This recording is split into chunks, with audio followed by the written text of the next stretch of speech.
प्रिय दोस्तों, नमस्कार।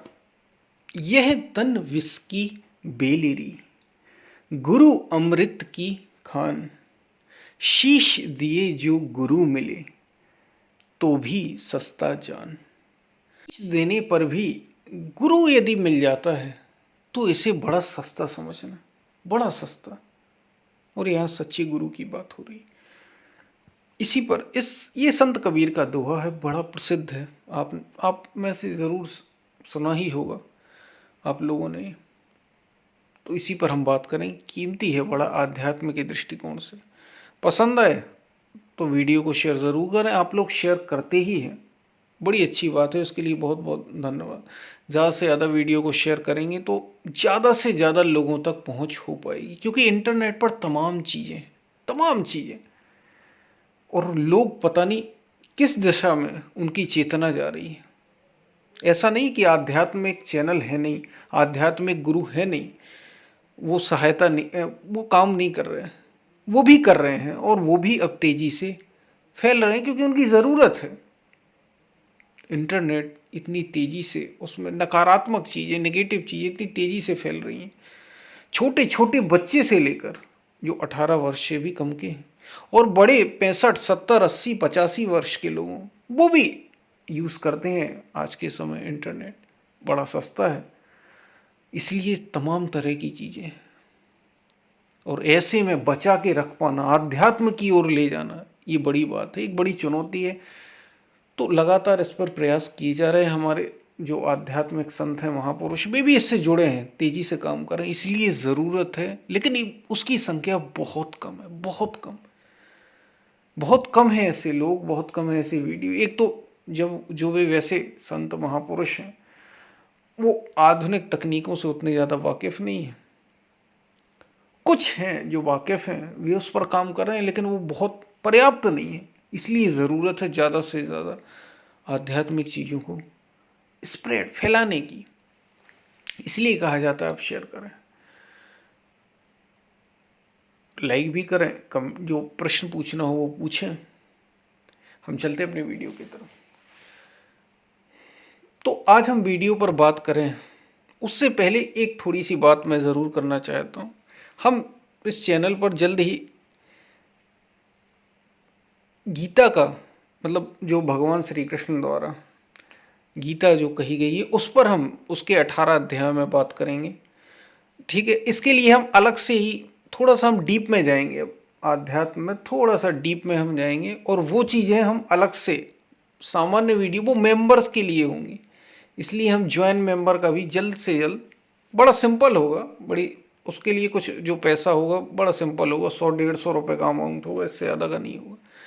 वो हम शुरू कर रहे हैं, वो ज़रूरी भी है ताकि चैनल को हम और तरीके से बूस्ट भी कर सकें।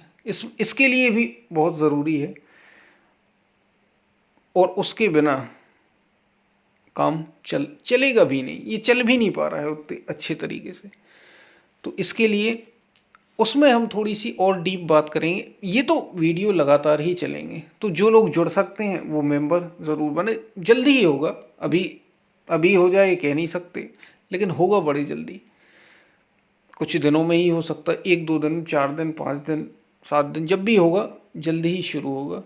और उसमें मेंबर्स के लिए हम काम करेंगे, उसमें और वीडियो दूसरे तरीके से हम उसमें बात करेंगे, और थोड़ी गहरे में बात करेंगे आध्यात्म में। और जुड़े ज़रूर रहिए आप लोग, क्योंकि आध्यात्म एक ऐसा नहीं है कि एक दिन आपने सुन लिया, कर लिया और हो गया। ये लगातार इसमें साधना की ज़रूरत है, लगातार इस पर चलने की ज़रूरत है। ये एक दिन की बात नहीं है, इसलिए जुड़े रहना बहुत ज़रूरी है। यही थोड़ी सी बात करनी थी। अब हम चलते हैं अपने वीडियो की तरफ। जो भी जुड़ सकते हैं वे ज़रूर जुड़ें, नहीं जुड़ सकते कोई बात नहीं, लेकिन जुड़े ज़रूर रहिए आप चैनल से, और ज़्यादा से ज़्यादा इसको शेयर ज़रूर करिए। हम चलते हैं अपनी वीडियो की तरफ। यह तन बिस की बेलेरी, गुरु अमृत की खान।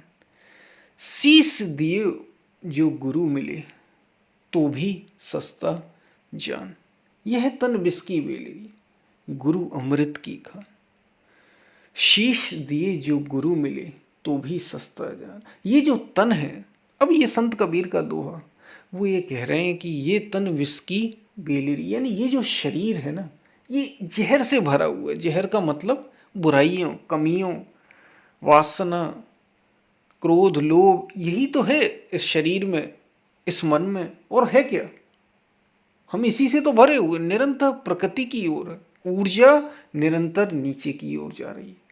यह तन विष की वेलेरी, गुरु अमृत की खान। लेकिन जो गुरु है, जो गुरु है वो अमृत की खान है। अब यहां गुरु के दो अर्थ हैं, गुरु के यहां दो अर्थ हैं, ये याद रखना। इसी पर हम आगे बात करते हैं। यह तन विष की बेलेरी, गुरु अमृत की खान। शीश दिए जो गुरु मिले, शीश देने पर भी अगर गुरु मिलता है, सच्चा गुरु आपको मिल जाता है, तो भी सस्ता जान। तो भी साधु ये समझना कि बड़ा सस्ता सौदा है। अगर शीश देने पर भी कोई गुरु मिल जाता है आपको, तो बड़ा सस्ता सौदा है। इससे सस्ता सौदा और कुछ भी नहीं। यानी शीश देने पर भी, शीश दिया, शीश दिया किसने? जितने भी शिष्य हुए ना, चोटी के जो शिष्य हुए, सबको शीश देना ही पड़ा। चाहे वे अष्टावक्र के सामने राजा जनक ने दिया हो, या कृष्ण के सामने अर्जुन ने दिया हो, सबने शीश ही चढ़ाया। लेकिन हमें ऐसा लगता तो नहीं, शीश तो, सिर तो उनका जुड़ा हुआ था। यहाँ शीश का अर्थ है अपने को समर्पित कर देना। अपना जो ये मन सोचता विचार, इसका ही अपना जो अहंकार है ना, इसको चढ़ा देने से, गुरु के प्रति समर्पित कर देने से, इसको चढ़ा देना। ये जो अपने विचार करता है ना कि मैं ऐसा हूं, मैं ये हूं, ये ठीक है, ये गुरु ठीक बोल रहे हैं, हमने गुरु बना भी लिया, तब भी भीतर ही भीतर हम विचार करते रहते हैं, तब तक आपने गुरु नहीं बनाया। और गुरु बनाया नहीं जाता, गुरु मिलता है आपकी योग्यता पर, खुद ब खुद मिल जाएगा सच्चा गुरु। क्योंकि गुरु का इस रास्ते पर बड़ा महत्व है। हर क्षेत्र में ही गुरु होते हैं, यानी गाइड, जो आपको गाइड कर सकें। आप कोई सब्जेक्ट भी पढ़ते हैं संसार में, तो उसमें भी आपको गाइड करने वाले लोग होते हैं, जो गाइड करते हैं, वे भी टीचर, गुरु कहलाते हैं। लेकिन यहाँ आध्यात्म में वास्तविक गुरु की बात हो रही है, सदगुरु की, जो आपको मुक्ति के रास्ते पर ले जा सके। इसलिए कहा कि उसकी बड़ी कीमत है, और वो बिरला ही होता है, बिरले ही होते हैं। और ये बात भगवान श्री कृष्ण गीता में अर्जुन से कह रहे हैं कि अर्जुन, एक तो इस दुनिया में इन करोड़ों में से कोई कोई ऐसा है जो इस रास्ते पर चलता है, और उन चलने वालों में से कोई कोई मुझ तक पहुंच पाता है, और उन पहुंचने वालों में से, मुझे जानने वालों में से, यानी मुझे जान पाता है, और मुझे जानने वालों में से भी कोई कोई मुझे भली प्रकार तत्व से जान पाता है। यानी वास्तविक गुरु वो है जो तत्वदर्शी है। तत्वदर्शी, गीता में ये शब्द आया है। तो भगवान श्री कृष्ण एक योगी, योगेश्वर या सदगुरु थे। अब यही बात संत कबीर भी कह रहे हैं, शीश दिए जो गुरु मिले तो भी सस्ता जान। यह तन विष की बेलेरी, गुरु अमृत की खान। यानी ये जो तन है, एक गुरु का अर्थ तो हमने बता दिया, जो बाहर का है, जो बाहर गुरु होता है, सदगुरु, ये तब मिलता है जब आप वास्तविक, आपके भीतर जिज्ञासा पैदा होती है सत्य को जानने की। सत्य को जानने की जिज्ञासा जब पैदा होगी, तभी ये गुरु, या तो किसी भी माध्यम से आप उससे जुड़ सकते हैं, कैसे भी आप जुड़ सकते हैं। वो आपके सामने हो सकता है, साथ हो सकता है। अब अर्जुन और भगवान श्री कृष्ण साथ में ही थे, सभी पांडव भी साथ में थे, लेकिन उपदेश केवल और केवल अर्जुन के लिए। ऐसा क्यों? और सभी के लिए क्यों नहीं? सबको ही जानता था कि भगवान श्री कृष्ण योगेश्वर हैं, ज्ञानी हैं, समझदार हैं, भगवान हैं। लेकिन ज्ञान तो केवल अर्जुन को ही मिला, गीता का उपदेश अर्जुन को ही दिया उनने, और पांडवों को तो किसी को नहीं दिया। क्यों? वास्तव में इसलिए ऐसा हुआ क्योंकि अर्जुन अधिकारी था, अर्जुन के अंदर तड़प थी, वो समर्पित था भगवान श्री कृष्ण के प्रति, और समर्पित नहीं थे, और उतने समर्पित नहीं थे, उसके अंदर ललक थी। अर्जुन का अर्थ केवल एक योद्धा से नहीं है कि जो बाहर की उसे लड़ाई जीतना थी, ये वास्तविक भीतर की बात थी। वो अपने को पूर्ण करना चाहता था, वो जानना चाहता था, इसलिए उपदेश अर्जुन को मिला, गीता का, हर किसी को नहीं। तो अगर आपके अंदर भी ऐसी तड़प, ऐसी चाह होगी पूरा होने की, हर मनुष्य अधूरा और बड़े भाग्यशाली हैं ऐसे मनुष्य, हम सब में से ऐसे बड़े भाग्यशाली, बड़े ही भाग्यवान होंगे वे जो इस रास्ते पर कम से कम चल पड़े हैं, सुनते हैं, बड़े भाग्यशाली हैं। उन्हें अपने आप को भाग्यशाली समझना चाहिए, क्योंकि दुनिया तो संसार में ही, दुनिया तो लगी हुई है, प्रकृति में ही डूबी जा रही है, लोग भाग रहे हैं उस ओर, वो ना भी चाहें तो भी प्रकृति घसीट रही है, काम क्रोध लोभ मोह, इन सब में ही ना भी चाहे तो भी प्रकृति का दबाव इतना ज्यादा है। सतोगुण, रजोगुण और तमोगुण, तीन तरीके से त्रिगुणमयी ये प्रकृति है जो खींचती है अपने आप की तरफ खींचती है, हर मनुष्य को खींच रही है। तो भाग्यशाली हैं वे जो इस ओर बढ़ पा रहे हैं, भाग्यशाली हैं। उन्हें अपने को किस्मत वाला समझना चाहिए जो कम से कम इस ओर थोड़ा प्रयास तो कर रहे हैं अपने को पूरा करने की, या उन्हें ये समझ में आया कि ये वास्तव में सार कुछ भी नहीं है इस दुनिया में, वे चल पड़े। तो ये बड़े भाग्यशाली लोग हैं जो आध्यात्म की ओर चल पड़े हैं। तो एक गुरु की हमने बात कर ली, और जो चल पड़े हैं और सच्ची चाह है और वास्तविक तड़प पैदा हो गई, तो निश्चित रूप से आपको गुरु मिलते हैं। यह आपकी साधना और आपकी योग्यता से ही मिलेगा। जैसे आप होंगे वैसा ही आपका गुरु होगा। तो एक तो बात ये गुरु की, और दूसरी बात और भी एक गुरु की है। यह तन विष की वेलेरी, ये जो शरीर है ना, और शरीर के भीतर ये जो मन है, ये विष की वेलेरी, ये जहर के समान है, बुराइयों से भरा पड़ा है। गुरु अमृत की खान, इसी के भीतर बैठा है एक गुरु, इसी के भीतर वास्तविक गुरु वही आत्मा है।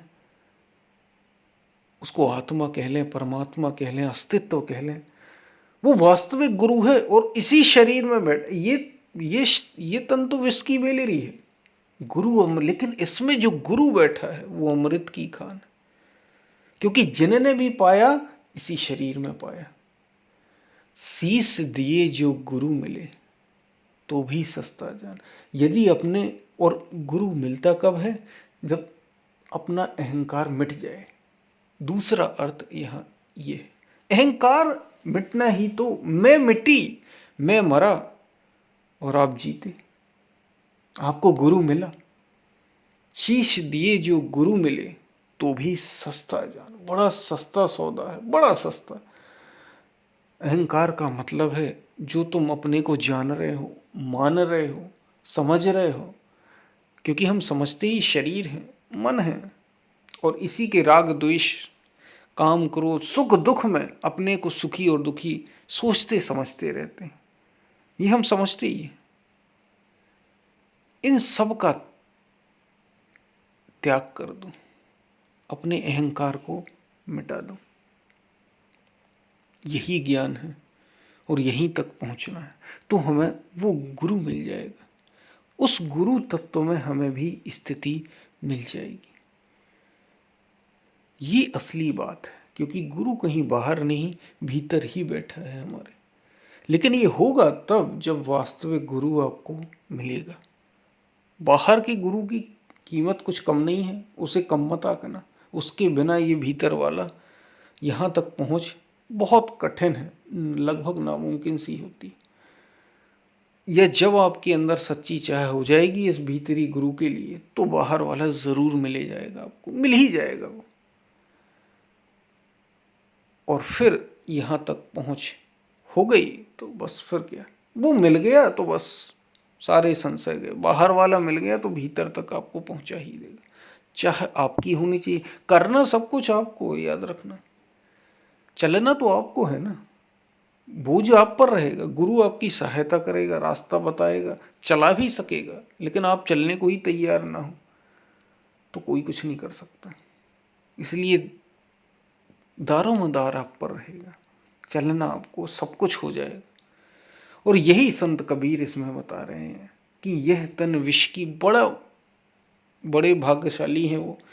पहली बात तो जो आध्यात्म के रास्ते पर चल रहे हैं और जिनको वास्तविक गुरु मिल गया, सच्चा गुरु मिल गया, उनने पहचान भी लिया, तो वे बड़े भाग्यशाली हैं। बस चल पड़ना है। गुरु का शरीर महत्व का नहीं है, शरीर की कोई कीमत नहीं, शरीर वही है, वही सब करेगा, खाएंगे पिएंगे सोएंगे रहेंगे सब कुछ। भगवान श्री कृष्ण अर्जुन के साथ थे, अर्जुन को विश्वास ही नहीं था कि ये कोई ऐसे हैं जो विराट रूप वाले भी अव्यक्त स्वरूप में स्थित हैं, क्योंकि वो कहते हैं गीता में कि मैं हूं तो इस शरीर देह वाला ही, भले ही मैं उस अव्यक्त स्वरूप में स्थित हूं जो अनंत है, लेकिन देह तो मेरा भी यही है। जब तक ये शरीर है तब तक तो यही है। तो गुरु ऐसे ही होते हैं, कुछ अलग से नहीं होता कि उनके सींग लगे हों या कुछ अलग से उन, बस बात भीतर की होती है। एक अपने को जानता है, आप में उनमें अंतर ही है। एक उस स्वरूप में स्थित है, आत्म स्वरूप को जानता है, और दूसरा जो आप हैं वो नहीं जानते, वो प्रकृति में भटक रहे हैं। अंतर केवल इतना है। तो सच्चा गुरु ही आपको वास्तविक जो आपके भीतर बैठा गुरु है वहां तक पहुंचा देता है। और एक बार आप उसमें स्थित हो गए तो गुरु न चेला, पुरुष अकेला। तो ये बात आपको समझ में आई होगी। हम फिर मिलते हैं, तब तक के लिए धन्यवाद।